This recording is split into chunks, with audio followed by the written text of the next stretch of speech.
তারা করাইছেন নি মেম্বারশিপ এখানে করাইছ ওইদিকে গেছেন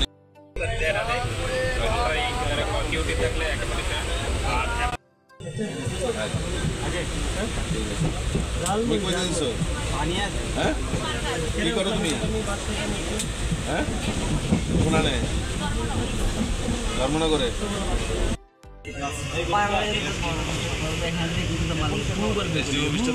ইয়ের দিকে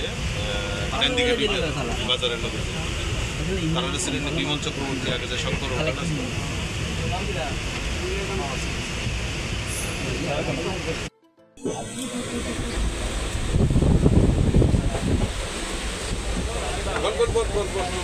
আরে বন্যা আরে বন্যা ওই জায়গায় বাড়ি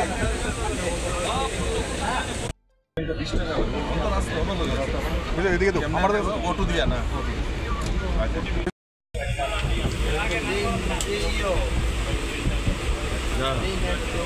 ঠিক আছে পানিসাগরে থাকা খাওয়ার সব ব্যবস্থা করবো তারা কলেজের হ্যাঁ হ্যাঁ বিশালী বলে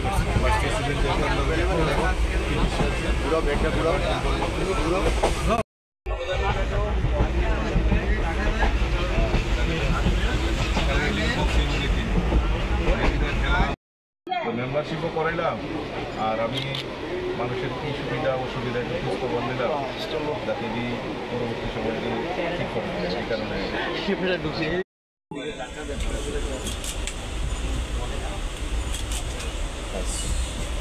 থ্যাংক ইউ বিজেপি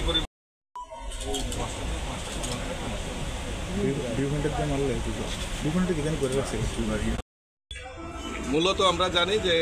সংগঠনের একটা পর্ব হলো আমাদের মেম্বারশিপ অভিযান 2014 সালে ভারতবর্ষের যশস্বী প্রধানমন্ত্রী নরেন্দ্র মোদীজি হওয়ার পর আমরা অনলাইন প্রথম মেম্বারশিপ করি এবং সারা বিশ্বের মধ্যে নাম্বার 1 পার্টি ভারতীয় জনতা পার্টি তার সদস্য সংখ্যা বৃদ্ধি হয় এবং সংগঠন পর্ব হিসাবে আমাদের প্রতি 6 বছর অন্তর অন্তর আমাদের মেম্বারশিপ অভিযান চলে 2019-এ হয়েছিল এখন আবার 2024-এ মেম্বারশিপ নতুন করে আপনারা জানেন যে দেশের প্রধানমন্ত্রী নরেন্দ্র মোদীজি গত 2রা সেপ্টেম্বর অনলাইন মেম্বারশিপ উনি প্রথম নিয়েছেন তারপর থেকে আমরা এই ত্রিপুরা রাজ্যেও এবং সারা ভারতবর্ষে মেম্বারশিপ তার কার্যক্রম শুরু হয়েছে তো আপনারা জেনে খুশি হবেন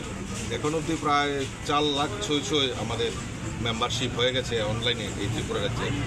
আর অফলাইনেও আমাদের কাজ চলছে অফলাইনেও মেম্বারশিপ হওয়া যায়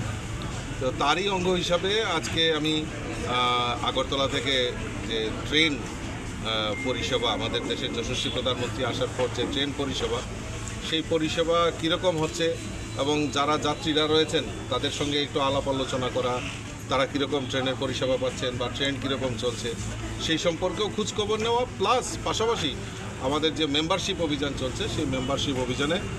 মানুষের সঙ্গে সম্পর্ক করে তাদেরকে মেম্বারশিপ করানো সেই প্রক্রিয়াকে সামনে রেখেই আমি আগরতলা থেকে শিলচরগামী ট্রেনে আমি উঠি এবং এখান কুমারঘাট এসেছি কুমারঘাটে আমাদের সম্মানিত বিধায়ক এবং যিনি মেম্বারশিপ ইনচার্জ ভগবান চন্দ্র দাস জেলা সভাপতি মণ্ডল সভাপতি সবাই ছিলেন এবং কিছুক্ষণ পর আবার আগরতলার উদ্দেশ্যে কাঞ্চনজঙ্ঘাতে আবার মেম্বারশিপ করাতে করাতে আগরতলায় যাব তো অর্থাৎ মানুষের সঙ্গে সম্পর্ক করা বিজেপির মেম্বারশিপ করা সংগঠনকে তৈরি করা এটাই মূল লক্ষ্য নিয়ে আমার আজকে এই